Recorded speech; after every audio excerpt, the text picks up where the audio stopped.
Good evening all and welcome. Before the video begins, I'd like to apologize for no uploads. Earlier in the week, I have information about that I will share at the end of the video for those interested. Also, I'd like you to give a warm welcome to my friend Deadly Cure, who is narrating 1/3 of the stories in tonight's video. If you like his stuff, check him out, link at the top of the description and at the end. But for now, it's time to get comfortable and let the darkness take control. Back in my early nursing days, I worked on an oncology floor. We had a patient who, while the docs were still trying, was in his last few days. I took care of him for every single shift for a few weeks. He kept telling his wife that Champ was visiting him, and he thought he'd go. His wife cried so very hard. I never asked about Champ, because he was not really capable of chatting, and his wife got oh so upset. So I assumed it must have just been their beloved dog. Well, one day I was in his room, and someone new comes to visit him. This man came with his wife. She introduced me to the man, but not the wife. I didn't really ask about it, but she stood there and just smiled at him while he chatted with me. The man turned to my patient, and I did well to see the patient's reaction, as maybe he'd be more alert with the visitor, and asked him about Champ. The patient started talking quite lucidly about how Champ was visiting him, and he thought he'd go. The man began crying, and the wife rushed to the bed, so I went to comfort the poor crying guy. He pulls out his wallet and starts showing me pictures of the four of them vacationing, having a great time. Champ was his wife's nickname, and she had died a few years ago. When I turned towards the patient, she had disappeared, this new man's wife. It was at that moment I realized the woman this man walked in with was the same woman from the picture, the same woman that he claimed to have died. This was Champ. I look up, but she's nowhere to be seen. At that moment I was in disbelief, and thought perhaps it could have been her twin sister or something, and she was just out in the hall. I actually went out to have a look. I still wish I'd told that sweet old man that Champ was still there with him, and appeared to be adoring him in the afterlife. But then, some people don't want to hear that from a random stranger. I'm a nurse working night shifts. Our nurse station is right in front of two patients' rooms. During night shifts, we work 2 nurses only. One goes to sleep after 11 PM, and another one stays overnight making sure everything's alright. Then the next time we change the roles. This happened last year. I was a brand new nurse.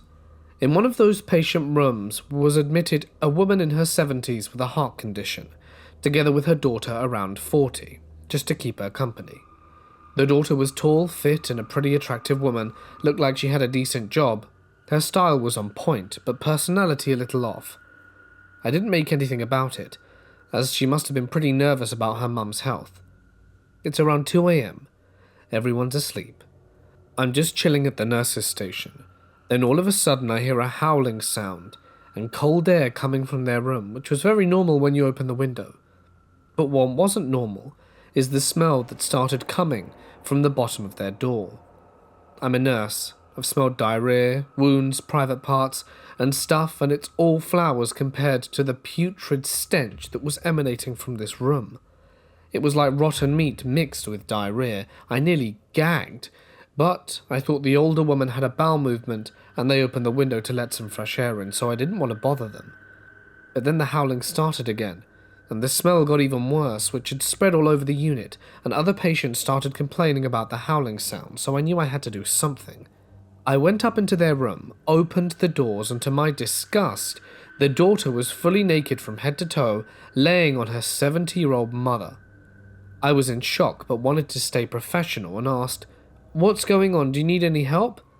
The daughter got up, took a metal bar from the bed that was broken for some reason, and ran straight towards me naked, yelling to get out and cursing loudly. While I ran back out through the door, I managed to notice a pile of diarrhea going from the bed to the bathroom, and on my way back to the nurse's station, I threw up in our sink because the smell was unbelievable. A normal person would have called security, but I just sat there for 10 minutes straight, staring at one point and having a silent panic attack from what I'd witnessed. Then I called my co-worker, which came in a minute. We went up together to their room, and the daughter was all dressed as if nothing had happened, but the smell was still there. The daughter got too nervous and went to smoke. Then when we questioned her mother, which basically told us her daughter had crapped herself and wanted to clean up and was too embarrassed for us to see, that's why she ran towards me and told me to get out. Then I asked why she was laying naked next to her, and that part she didn't remember. The next morning came.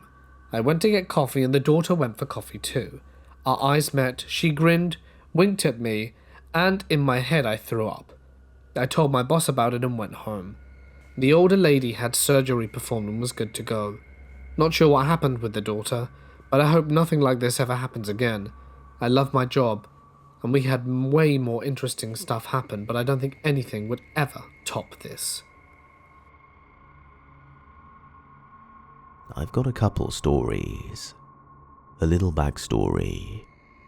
I'm in the Air Guard, and we had a chance to go help out a few hospitals because of COVID, so I decided to go help out the hospital staff. When I was there, I got tasked to help with housekeeping, so cleaning rooms.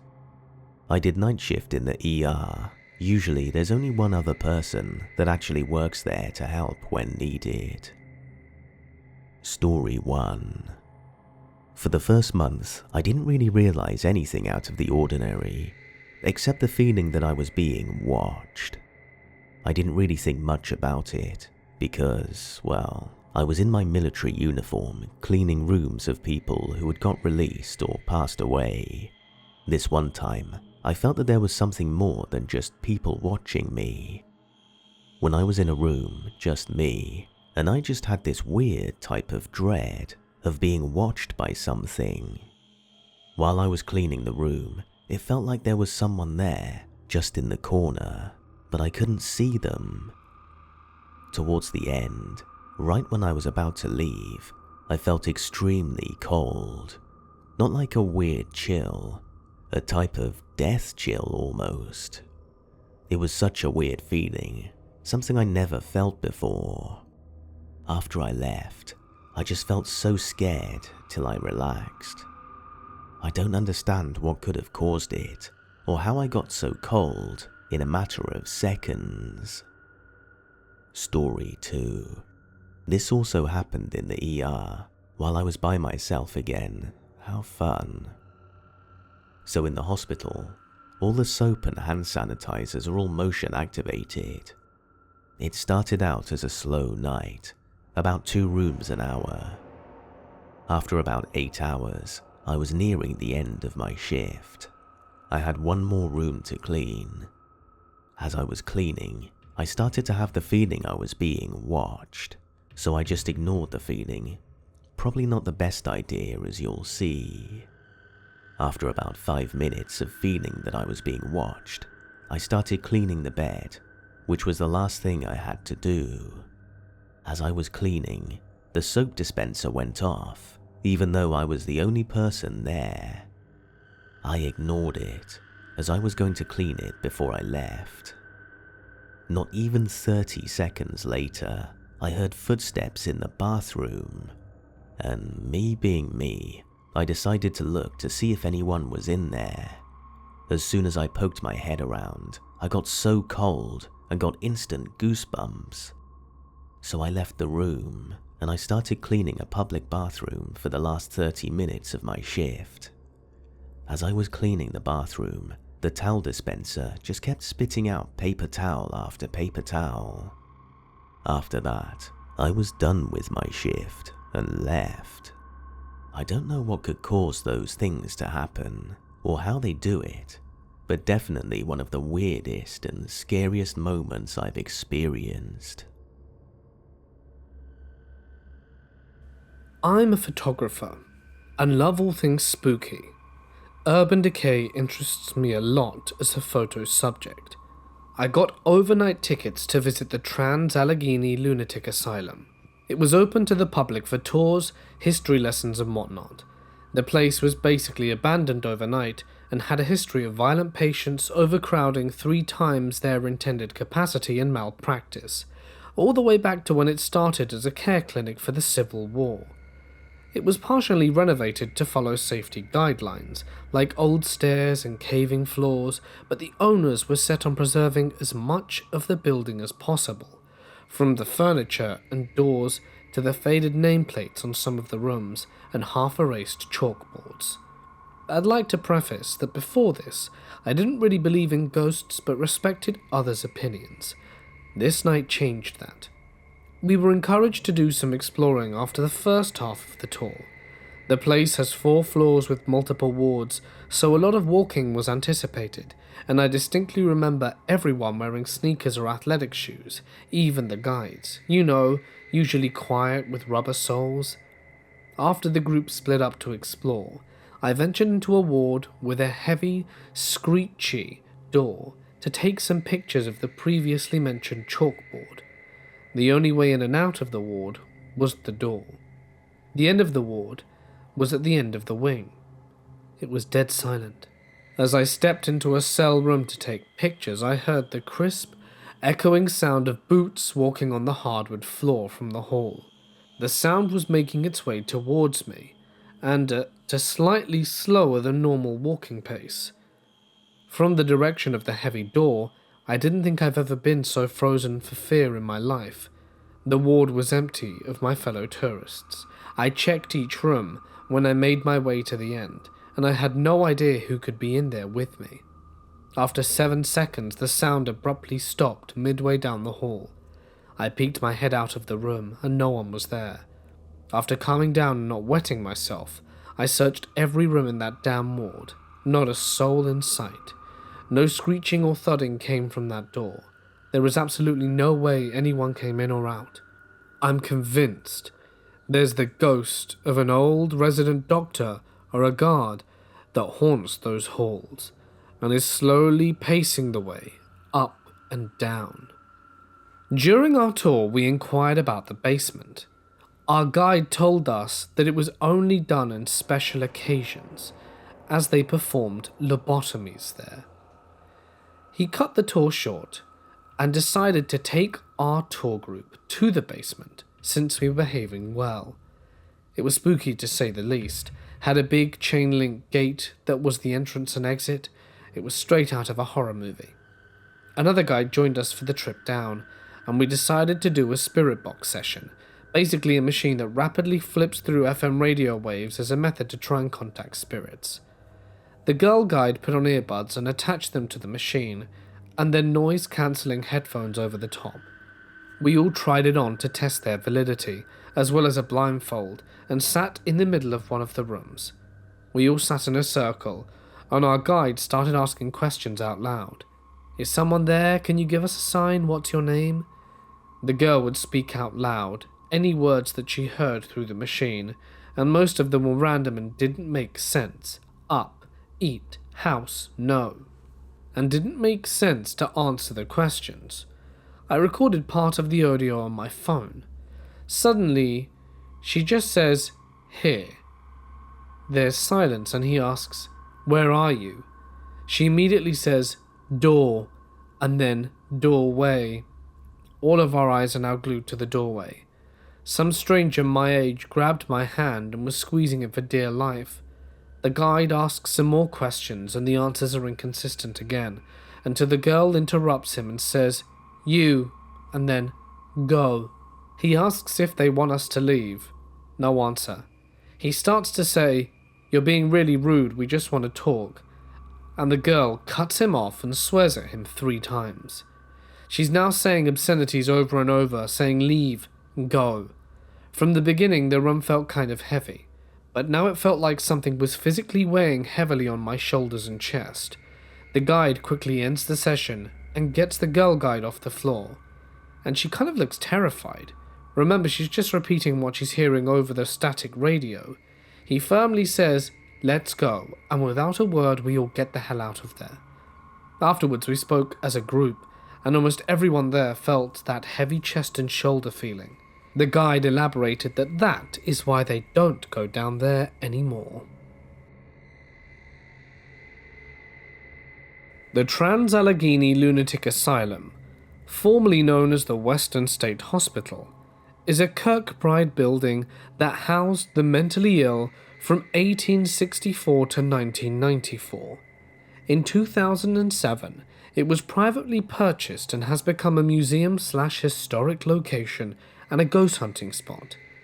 It has a most unpleasant and dark history that I've regaled to 1,000 people, and it pains me to be an expert on the subject. In 2021, I retired from my position as a guide and ghost hunt event manager under severe burnout. After all that I experienced there, it solidified in my mind that paranormal things that defy rational explanation do indeed happen, and certain phenomena are absolutely real. Electronic voice phenomena especially.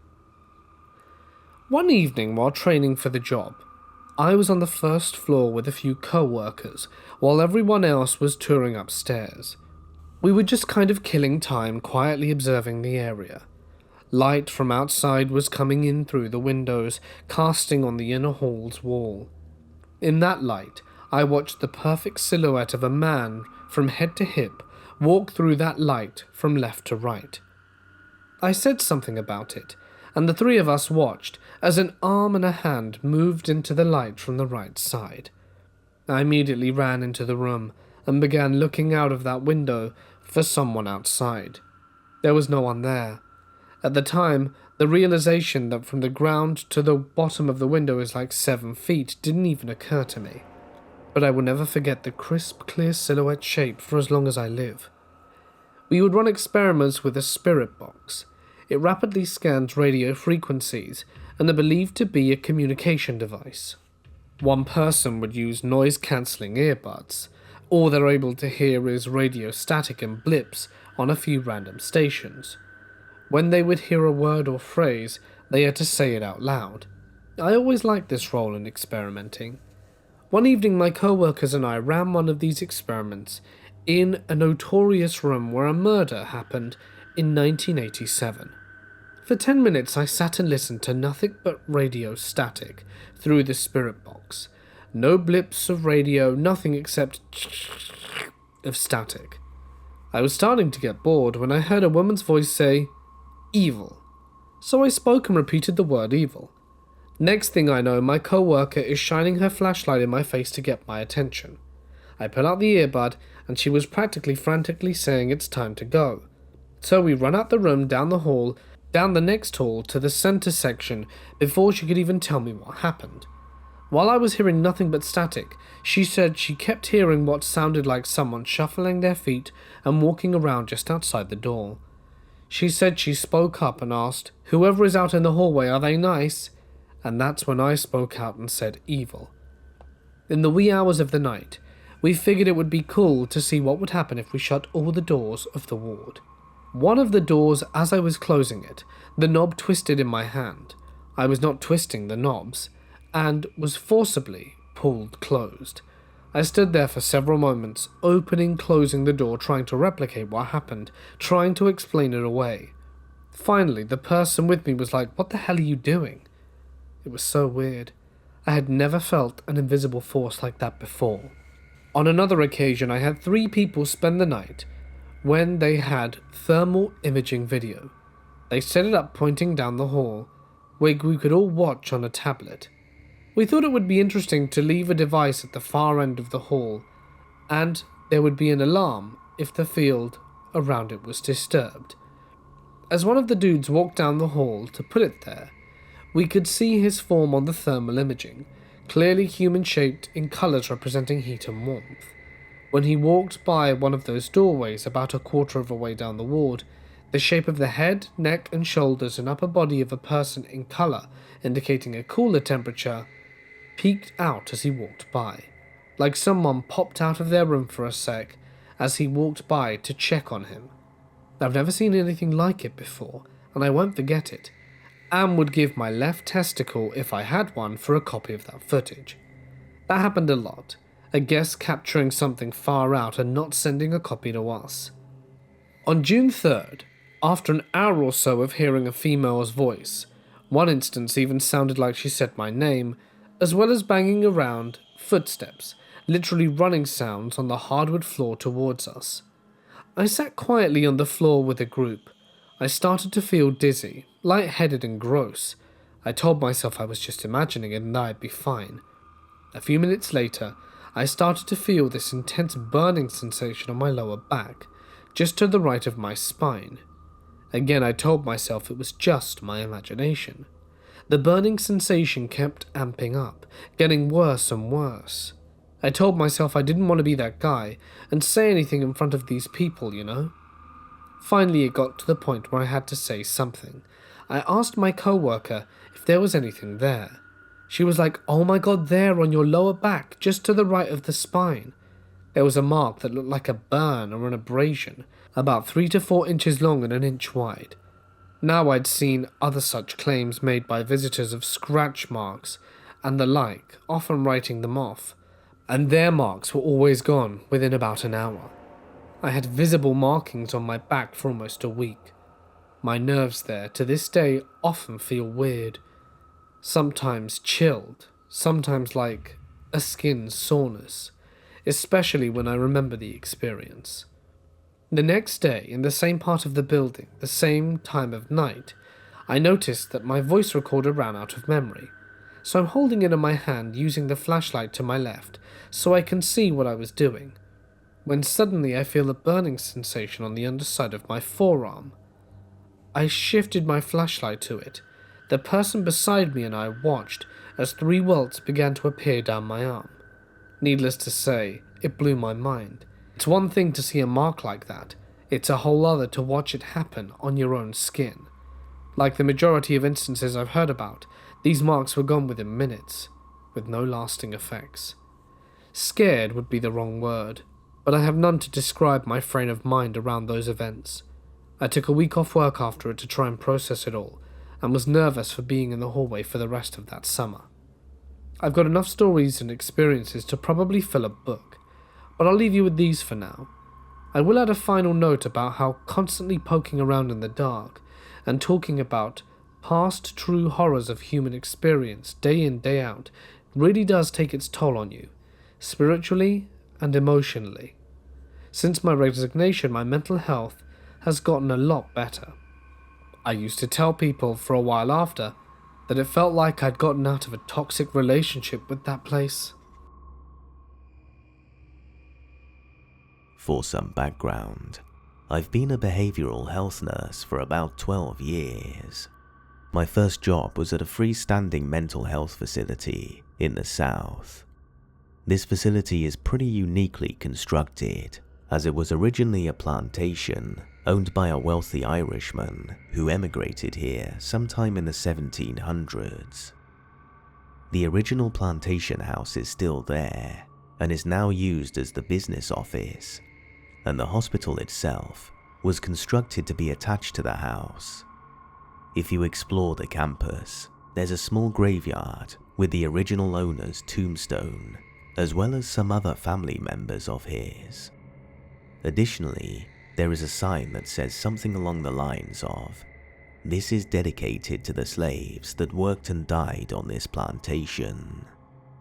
Anyway, one of the stories that has been passed down among the employees there for decades is that a young girl in the Irishman's family, or one of his daughters or grandchildren, passed away on the plantation at a really young age, that her ghost still lingers around the house and the facility, and that there are certain patients' rooms that have an unusual amount of paranormal activity. One day, I was walking past one of these rooms, and in my peripheral, I saw a young girl who looked to be about 9 or 10 years old, sitting on the bed. She was wearing a colonial-looking dress, appropriate for the time period in which she was alive, and looked at me directly in the eyes when I turned to look at her. I was incredibly startled, and my mind raced for a few seconds, trying to convince myself that she wasn't there. I walked a few feet past the room, gathered my courage to go back, and she had disappeared from sight. She didn't have any ethereal qualities, nothing otherworldly or strange. She literally just looked like a real person, sitting right there in plain view. During my time there, I never heard of anyone else who saw her as clearly as I did. But every once in a while, one of my co-workers or patients would experience something strange, like doors opening and slamming shut. I remember one patient in particular that ran out of his room white as a sheet and said that while he was lying in his bed, his bathroom door slammed on its own. It was so loud, I heard it from the nurse's station myself. This patient was there for addiction and had no history of hallucinations. Just thought I'd share. I work at a hospital as a janitor. Once I got called for cleaning something on the floor of a patient's room, precisely the bathroom. The day was super slow. It was sunny outside, and this wing of the hospital floor we were on was super quiet that day. I got into the room, and there was this elderly gentleman who had his wheelchair stored in the corner. He was unable to walk and barely able to speak, so I politely said hello and got to have a look at what I had to clean. I'm not sure to remember what it was, but it was sticky and wasn't coming off. I got up to get my scraper in the cart and then got back in. Then I noticed there was one of the large bowls that we fill with water to clean patients with when they're too weak to stand in the showers, and it was laid in the sink. So I get on all fours and start to scrape whatever was glued to the floor, when I felt something weird, like I was being watched. Suddenly, the bowl that was in the sink flew over my head and crashed on the wall next to me. Nobody else but me and the elderly man were in the room. He couldn't walk, the windows were closed, so nothing that I knew of from those circumstances could have caused the bowl to crash so violently on the wall next to me. My first thought was, something doesn't want me here with this man, so I quickly finished and got the hell out of that room. For 5 weeks leading up to Christmas 2011, I was placed in a palliative care ward in the local psychiatric hospital.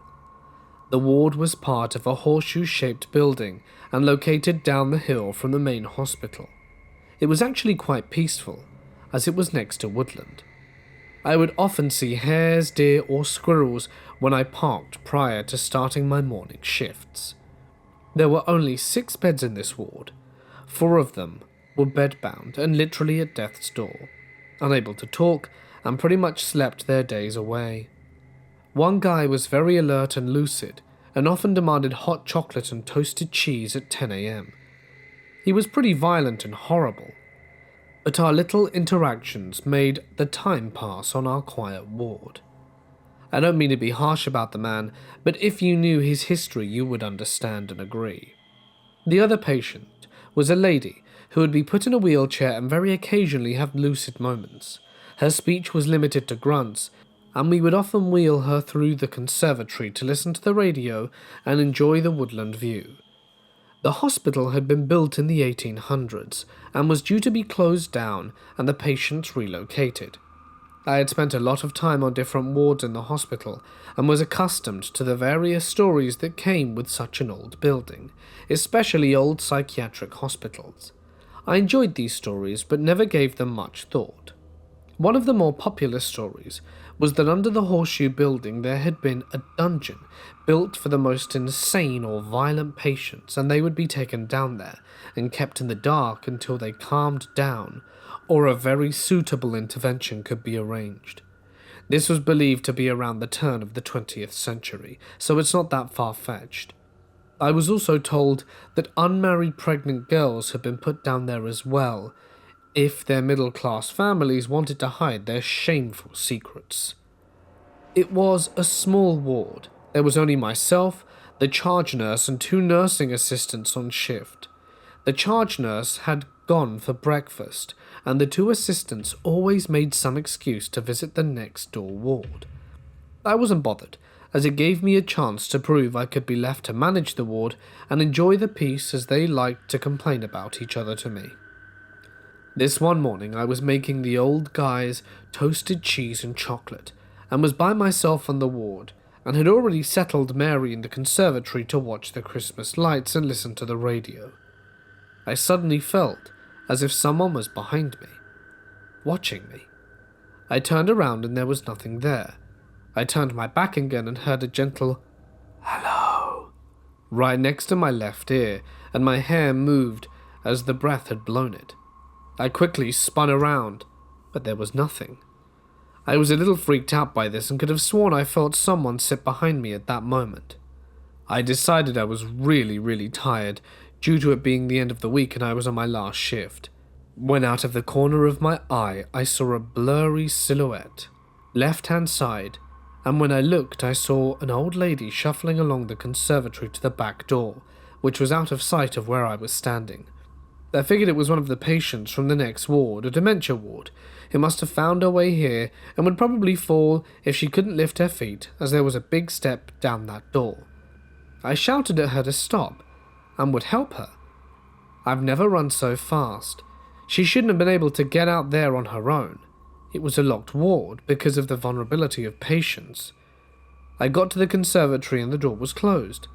I went to open it and it was locked. I spun around to Mary, who was sitting in the wheelchair, and she looked at me, and I asked her if she saw someone in here.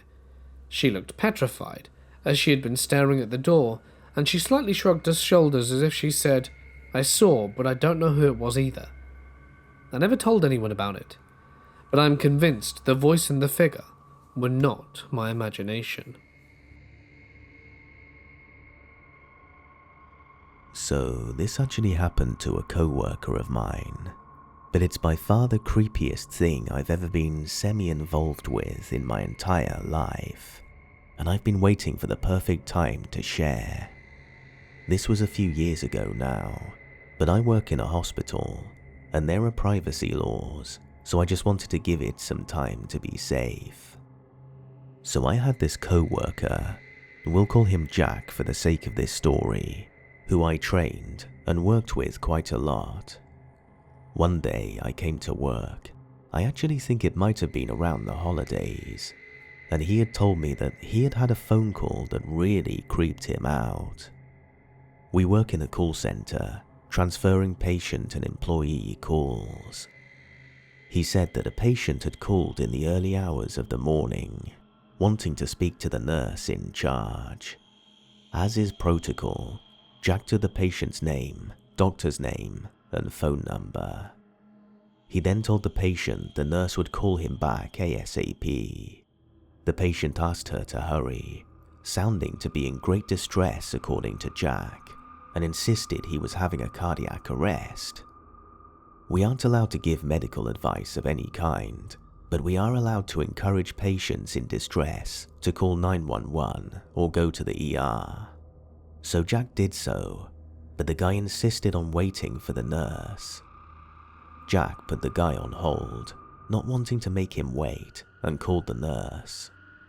While waiting for her to call back, the line dropped. When the nurse called back, Jack gave her the info and moved on with his night. The nurse shortly called back and asked Jack to repeat the phone number. He did, and she said that it must be wrong, as she was getting one of those "this number isn't assigned to anyone" messages when she tried to call. She decided to look up the patient's file to confirm the number herself. Only problem is, the patient died over 20 years ago. Jack seemed to believe the patient died of cardiac arrest. Of course, I have no way of knowing that myself. The phone number, by the way, was correct, and Jack had it checked with caller display while on the call. He would read the numbers to the patient and ask them to confirm. So it was definitely the number the patient called from, despite the number being out of service and the patient being dead for over 20 years. To this day, we still don't know what happened or how this was possible. It was around 12:30 at night, and this back laundry hallway connected two different units in the nursing home. In order to access this hallway, you had to punch in a code on a keypad, and the doors would automatically open. They close with a distinct locking sound, a large click.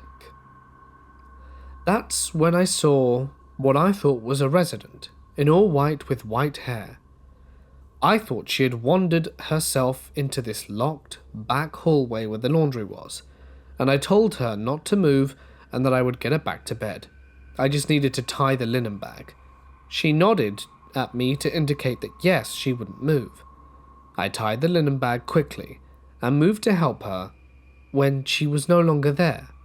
She was simply gone. I told the nurses about it and they just laughed and said that someone would die that night. And they were right. It had been my favorite resident who was the unlucky person.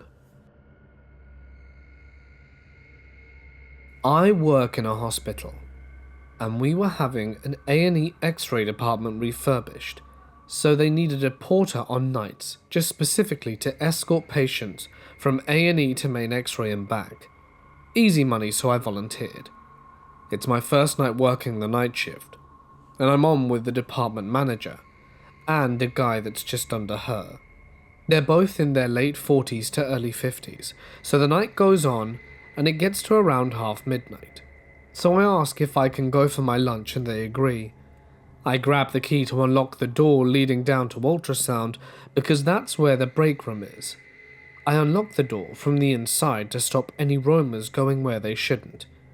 I'm sat reading a book and see the shape of a person walking past the frosted glass and punch the door hard enough to rattle it in the doorframe.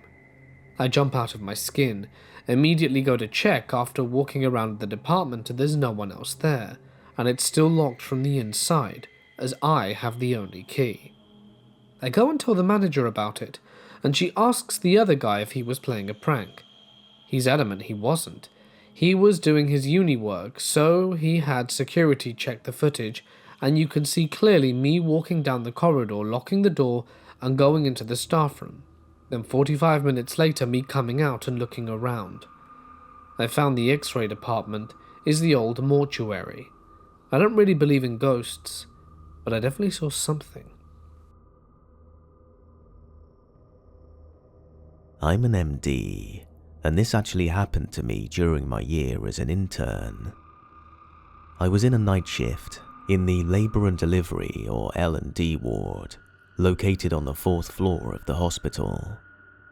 It was around 2 a.m. when I got a call from one of the nurses in the 5th floor, which was the Department of Pathology of Pregnancy ward. The nurse told me that one of the patients needed new labs for a procedure that was scheduled for later that day, around 7 a.m., basically requesting that I draw the samples around 4 or 5 a.m.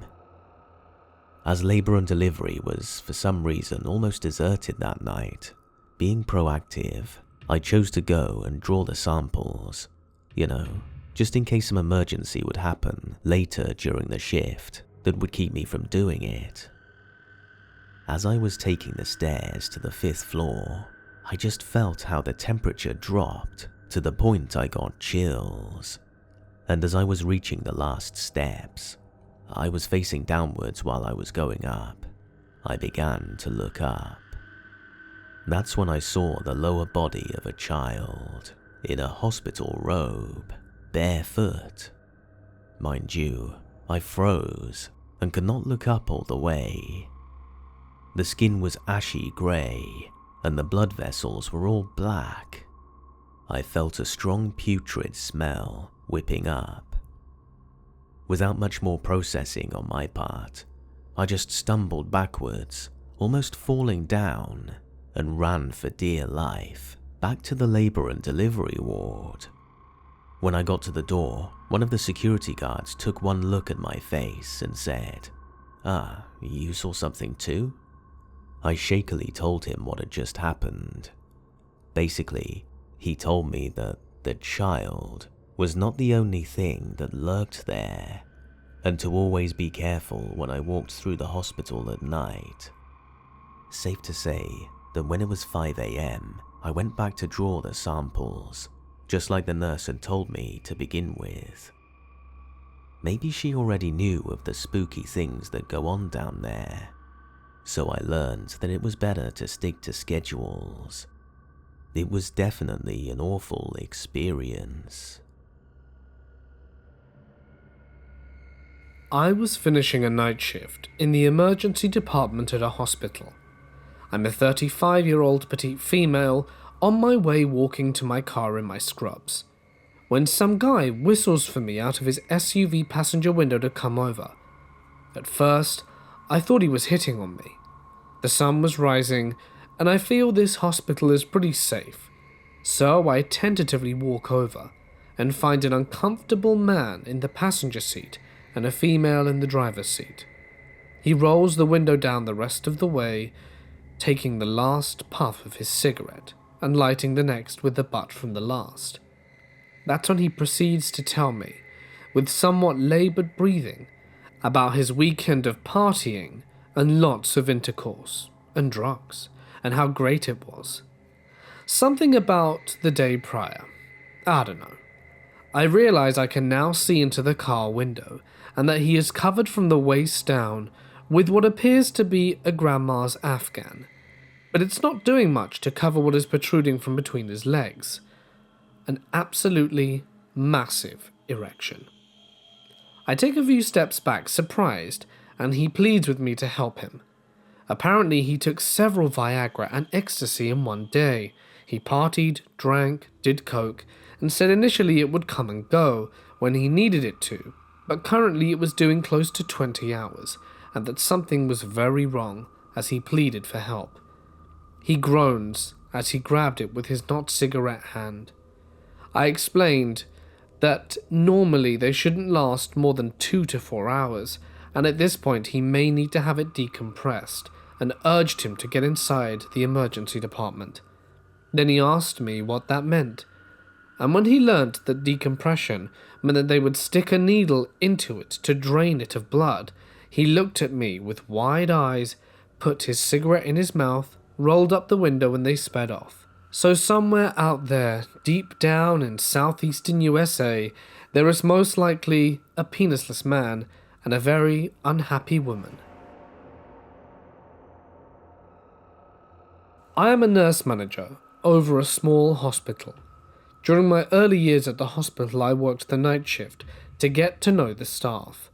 One night after getting the patient down for the night, the security officers called the floor and asked me to stop the little girl from running up and down the hall.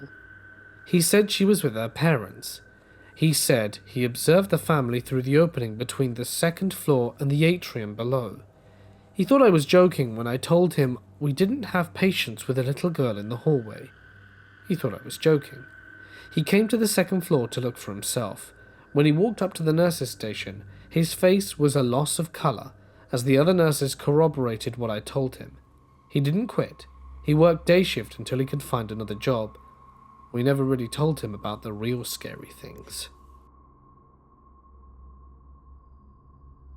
My mum was a VP at our local hospital, and when the hospital was purchased and made public, they got a brand new hospital built for them. The main priority on move day was obviously getting all the clients to the new hospital safely, and the equipment and medicine. The old hospital was locked after that, but was still being used as storage, so staff could go back and get less important items over time. Only 3 people had access to the hospital, with the key and security code for the alarm, and my mum was one of them. If someone had to return to the old hospital for something, they had to be attended by one of the 3 key holders. So my mum told me in the beginning, it didn't feel too weird, just felt like being in an empty building, but the longer it was abandoned is when the weird stuff started happening. when she had to visit the site with the VP over construction, when a big storm hit and damaged the roof over ICU, so they had to investigate the damage. My mum went to her old office first, because she was like, well, since I'm here, I may as well grab a few items that are still left behind. She heard music playing down the hall when she left, and just assumed her colleague was on the same floor and wanted noise to be less freaked out. He hated going there. She went to the 5th floor, which was the site of the damage, and her colleague was there, so she asked if he had just come to the ground floor as well, and he said, "No, why? I came directly to the 5th floor." Like I said, this building was heavily alarmed, and only 2 other colleagues had access with my mum already there, and the alarm resets once you've entered the building, so if one of the others had come to it, it would have triggered the alarm again before disarming it, so there was definitely no one in the building with them. I asked my mum if I could go with her the next time she had to visit, which was soon, so she could let the construction team in, and the reason for fixing the abandoned building is, like I said, still using it for storage and didn't want rodents getting in through the hole in the ceiling. And there were a few things I experienced directly. Basically, anything that didn't affect the bottom line in terms of budget just got left behind. I knew this hospital really well because I basically grew up there. I would go there after school until my mum was done with work and would hang out in her office or visit patients, and I volunteered there over the summers once I got older, so it was a bit sad to see it so abandoned and disheveled. What was the cafeteria was just stacked with old chairs, broken gurneys, broken equipment. Some hallways just had random gurneys left behind, so that gave it an eerie feeling too. A lot of people in town refused to drive by it as well, because they got a very off-putting feeling too. Anyway, here's what I noted when I went with my mum. Only the generator to the building was on, full electricity was cut off, but room lights would turn on by themselves as you walked by. Phones that were disconnected would ring as you walked by offices. The nurse's station help pad that patients would buzz from their room rang as well, and the ringing would follow us, as in stop ringing on the one side of the wing and start ringing on the other once you got closer to a different nursing station. Patient call lights would turn on as you walked by rooms, and these were lights that patients operated from their beds. No beds and no other light switch to operate them. The pharmacy alarm was just constantly going off, and there was no way to stop it. The construction guys were of course freaked out and wanted to make sure electricity was actually cut off before they started working because of all the lights and alarms, and my mum was like, "Yep, I can show you." They said that was going to be the quickest job they ever completed. The colleague that was with my mum for the damage inspection went to the hospital early one day, waiting for the arrival of someone with security clearance, and saw that on the 5th floor in ICU, a window was open. When the hospital was locked up, all windows were bolted from the inside, meaning they'd have to be smashed from the outside or unscrewed from the inside, and he saw a shadowy figure just peering out from the window at him, and he noped the hell out of there. Like I said, the building was alarmed and monitored, and there also wouldn't have been a reason for that window to be opened, and it would have taken effort. I went to the hospital one night and just stayed outside, but I went to take pictures to see if I could capture anything. Random lights were on that shouldn't be on with just the generator running. I was with a friend, and all of a sudden, something tapped on the glass from the inside. The hospital was basically all windows, just with beams separating each panel, if that makes sense. I waited a few moments, then looked at my friend and said, "You heard that, right?" I didn't specify what I had heard, and he said, "Yeah, some tapping on the glass at us." My camera had been fully charged and suddenly just died. I was like, okay, we're out of here. Got home and plugged it in, and it immediately popped up, and it's near full charge. When the hospital was still running, there was a presence in the ER the staff referred to as Rose.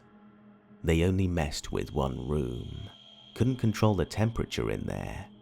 It could get so cold there would be condensation on the glass. The equipment in there would go berserk. The sink would just turn itself on. When new doctors or nurses would start, they would say, "This machine needs to be swapped or examined for malfunction," or whatever. And all the veteran staff would say, "Nah, it's just Rose messing with it." One surgeon refused to operate in a certain room in ICU. He asked my mum if he could bring a priest in to perform an exorcism on it. She let him, and I think he felt better walking by it after that, but still refused to enter or see patients in it. My mum is a very practical lawyer, and she said working at a hospital for any amount of time would turn the biggest skeptic into a believer. They finally gave in and knocked it down and sold it for the land. Initially they had it in the budget to sell for $5 million, but as you can imagine, not many people are in the market for an abandoned hospital from the 60s. It was there for a long time though. The new hospital was moved into in 2010, and the old hospital wasn't knocked down until 2019. I'm not sure what they're building on the land. I would think residential, like an apartment complex. That should be interesting, seeing as the land is also directly across from a cemetery. I'm not scared of this stuff, but if I knew I was renting an apartment built on land where a hospital was and was directly across from a cemetery, I'd be like, no thank you. I'm an overnight hospital housekeeper, and we keep all of our extra supplies in a warehouse behind the hospital. It's not a long walk, but it's dark and narrow. Anyway, on this walk, I will always hear footsteps behind me, shoes scratching against pavement, even when I stop walking. But when I turn around, there's no one there. There are plenty of places to hide or duck out of sight, so unless I want to break my ankles by jumping off a loading dock to run away, there's nothing I can do. The worst part is there's no reception out there to call anyone or security, and as security don't have any rounds here and there are no cameras, there's no proof to find out what the hell is stalking me in the night. I work in a fairly large nursing facility and have the welcome desk directly across from the double sliding doors. After 7 everything is on lockdown and you need to use the coded doors, but oftentimes at around 3 or 4 AM the doors would open and close and sometimes just stay open, a creepy dark cold void. It would always give me the willies. It's also the time to decide for me to do my rounds and not stay around. I really wonder if this is some kind of mechanical fault or something far more spooky. This started in December 2020.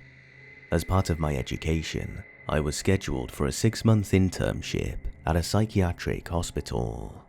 I had previous experience with working with these types of patients, so I was really excited about it. I switched around the 4 different wards in the hospital, so I treated lots of different people with lots of different problems. I was curious about the different aspects, so I never said no to a task, which meant I came across everything from murderers to pedophiles to suicidal teenagers with personality disorders. In my work life, I've had people spit at me, verbally and physically assault me, throw crap at me, and all that stuff. So I like to think I'm a pretty tough guy. And besides that, I always carried a personal assault alarm. One press of a button, and the staff from every ward would be there in a matter of seconds. On one of the wards, I quickly noticed there was a certain room which was monitored 24/7 by a guard. To be clear, this is a pretty normal procedure, either because the patient is physically abusive, suicidal, or restrained, but most patients get the watch pulled off them relatively quickly. I asked a colleague, and she told me it was a female patient, let's just call her Anne, who was extremely aggressive and psychotic beyond belief. At that point, Anne had been restrained in her bed for 3 months. I could not believe what I was hearing. We have really strict procedures when it comes to restraining people with belts. By the way, they're soft belts made of fabric, not leather, so restraining the patient really is the absolutely last resort we go to. I asked the chief psychiatrist what was up with this girl, and he just scoffed and said, if only I knew, but honestly, she defies logic. He told me that at first, they thought she was psychotic, but her symptoms only got worse, no matter how many different medications they tried. Then they thought she might have suffered a trauma and was in a dissociative state, but that still didn't fit her profile of symptoms. She had gone from being a perfectly normal woman in her 20s to being violent, extremely aggressive, and unable to speak in just 4 months. That is practically unheard of, especially as no drugs were involved. We regularly make toxicology checks of all patients, and always when they're admitted. One day, my alarm went off. They're all connected, so I know where I need to run to help my colleagues. I immediately knew it had to be Anne, and I was right. She had only had her legs and torso fixated. Again, normal procedure if the patient is otherwise relatively calm. She had defecated on her hand and thrown it on a guard watching her. She then proceeded to bite her fingers so hard that 3 or 4, I can't remember the exact number, had really bad fractures. Both her hands were a bloody mess, and she needed like 50 stitches afterwards. It wasn't the blood, or the fact that she would throw her own filth at us. I had seen that loads of times. But the screams this woman made, it was the most primal, guttural, and terrifying sounds I have ever heard. It scared me. The best way I can describe it is something like a bear growling, and a mountain lion hissing and spitting at the same time. I've seen my fair share of people in primal distress, but I could never have imagined that a person could make a sound like that. As an intern, I'm in no way allowed to use force, so I was just watching as 7 of my colleagues tried to fixate her fully to her bed. They had serious trouble pinning her down. Mind you, these are really experienced people. At last, we called a medical alarm, which immediately calls for the chief psychiatrist to make decisions. He decided to forcefully medicate her. They gave her 1 and then a second shot. It only seemed to piss her off, even though it should have put a bear to sleep. At the 3rd injection, she calmed enough so that they could restrain her. She never nodded off, she just breathed heavily and kept staring up at the same corner of the room, sometimes smirking at something only she could see. Fast forward 2 weeks. I was back at the ward. It was a relatively calm weekend, so there really wasn't much to do. Anne was in one of her good periods, so she had had her restraints removed. A guard was always by her though. I was sitting in the office when suddenly I see Anne walking in the hallway without the guard. I don't know if he had taken a bathroom break or whatever, but he wasn't around. So I caught up with her and asked her what she was doing in the hallway alone, but of course she didn't respond. I should mention that many of my colleagues were afraid of Anne, and rightfully so, even though everyone is aware that it's the illness and not the person attacking you. But when it keeps happening, that patient does catch some stigma. For one, I always try to look at the person and not the illness, so I asked where we were going. She took me by the arm and led me to the common area. She went over to a book cabinet, turned and looked at me, and muttered, "Read book." I was completely taken aback by the fact she was speaking. She pulled out a random book and handed it to me. She then sat down on the floor and started rocking back and forth. I joined her on the floor and started reading the book. It was just some random old book, probably from a charity, and it had no special meaning. But as I read, she came closer and closer to me. She then cuddled up to me, put her head on my lap, and fell asleep. One of my colleagues came by, and she looked absolutely shocked, and before I knew it, 5 or 6 people, including the chief psychologist, was looking at me reading this random book out to her. I caught a lot of praise for this, which is always nice. But then, things took a turn for the worse. For me, at least. It started one night when I was home alone. It was a completely normal night for me, until I heard something from upstairs coming downstairs. The best way to describe it is like a big dog thrashing and tumbling down the stairs. You know, like when a dog rushes down the stairs to greet you. But this was bigger, much bigger. I could hear the weight of something tumbling down, while nails and claws or whatever slid on the steps. I got up, thinking that somehow there was a massive animal in my house, but there was nothing there. That scared the ever-living crap out of me. I had never had anything like that happen to me.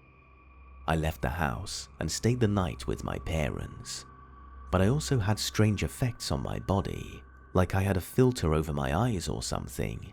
Everything started to seem out of focus, like tunnel vision, but with a massive blur added to it. And then I started to disassociate. I had this feeling of being totally out of contact with my body. Then came the panic attacks. My girlfriend called an ambulance one of the times because I was on the verge of a heart attack. The paramedics said I had a heart rate of 240 BPM. I had no prior problems with my psyche, but I figured it was stress. I have suffered from sleep paralysis before, but never with hallucinations, or whatever you want to call it. But that started recently. I see a large black mass with long arms and legs sit in the top corner of our bedroom, like a massive spider, but just with 4 legs. This is now happening on a nightly basis. A couple of days ago, I told my girlfriend about it because she kept pestering me with questions about my nightmares. She said, "That's funny. Every time you're just about to go to sleep, you look up in that corner and you sort of smirk." That reminded me of Anne, and now I'm absolutely terrified that I might have brought something home. Believe it or not, that's up to you. I have never treated a patient like Anne, and none of my colleagues had either. It was scary stuff, and I have never suffered any psychological problems before. Never. But something is going on, I'm sure of it.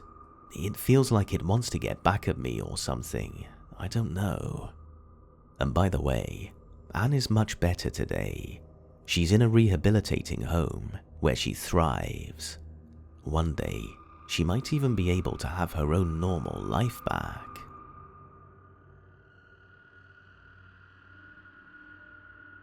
I was working at a hospital that had expanded with an extra building, and part of the basement in the original building had simply stopped being useful for anything. I got sent down there one day to check out a particular room and see if it had enough power sockets to make it useful for a backup crisis management office. I don't think anyone had been down there since the 70s. There was textured wallpaper and thick carpet, which are 2 things you're not likely to find in a modern hospital. There was also a thing in the corner that looked like a really old computer, and had add-on boards of components fixed to a balsa wood soldered directly to the motherboard. It was labelled Fire Control, and was still powered on, so I didn't touch it. Past that room was a tunnel, which was a secret to the public. Across the road from the hospital was a medical school. The tunnel made it possible for them to store their cadavers in the hospital morgue. The tunnel had hot and cold water pipes and gas lines running along the ceiling, so it felt like a sauna in there. It was creepy and bizarre to be in there, and interesting at the same time to discover that secret passage that no one probably remembered. I work at a hospital, second shift. There was one time I stayed into third because we were short-staffed. It was around 2:30 to 3 a.m. I go downstairs to clock out, as our department headquarters is in the basement. I go down, I'm almost to the office, and the door at the end of the hall opens. In walks in a middle-aged man, 5'10", doesn't say a word and doesn't wave, just walks past me. The door leads outside, and the trash and linen pickup are out there. It's not a public entrance, only for people in the department. There are badge-only exits and entrances. I told my co-worker about it the next day, and he had absolutely no idea who the man was or why he was down there. My co-worker had worked on the hospital for about 25 years. How or why does he not know this man? There's no trash or linen people on third. He was indeed wearing our scrub colour. No one could identify him or tell me how he got down there. So, it really weirded us out. Hey guys, it's Mort here, and thank you so much for listening. So, I just want to apologise for there not being a video out on Tuesday and this video coming out on a Friday. I know I've been pretty consistent, and I've been very happy in being consistent for publishing on Tuesdays and Thursdays at generally the same time. So, what's happened is that my mother-in-law just had a mastectomy yesterday. And obviously, it's something very emotionally taxing and, on all of us. So we've been here trying to look after her and stuff. But to top it all off, my microphone stopped working in my laptop. So that was fun. I've made other arrangements using another microphone in another computer because this one doesn't seem to want to connect to mine. So yeah, everything just kind of piled on to make recording really hard. Really sorry, guys. You may notice that the acoustics are slightly different here, but we should be back to the normal sounding stuff soon. So, that's what it is. Ironically, I'd already decided to do hospital stories a long time ago when all of this happened, so yeah. But my mother-in-law's fine. Thanks, everyone. She's getting better. She just got home today, really. So there you have it. I will definitely see you on Sunday for another nice chunky compilation, and then I probably think the next video will be out on Wednesday. So yeah, I think I'm going to leave things here. Thank you so much to Deadly Cure for joining me in today's video. If you liked his stuff, you can follow this link on screen now, or the one in the description at the very top to check his stuff out. Huge thanks as always to my members and patrons. You guys are amazing. And I'll hopefully see you in the next one.